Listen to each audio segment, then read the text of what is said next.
On April 14, 1865, Ford's Theater, Washington, D.C. A single gunshot interrupts the crowd's laughter.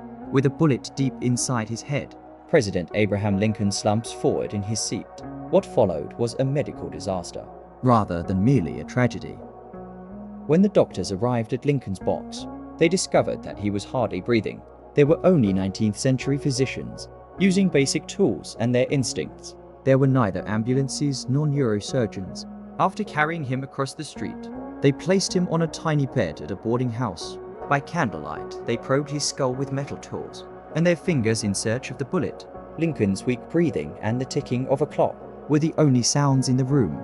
They were unaware. That each movement increased the amount of injury.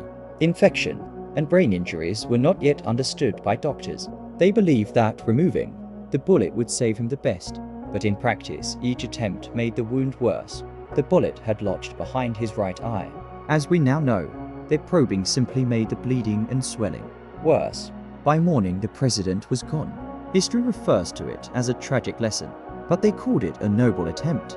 For hours, Abraham Lincoln escaped the assassin's bullet, but not the limitations of his era's medical system. in addition to ending a presidency, his passing signaled the start of a new era in medical knowledge, When doctors vowed to learn from their mistakes. and never make them again.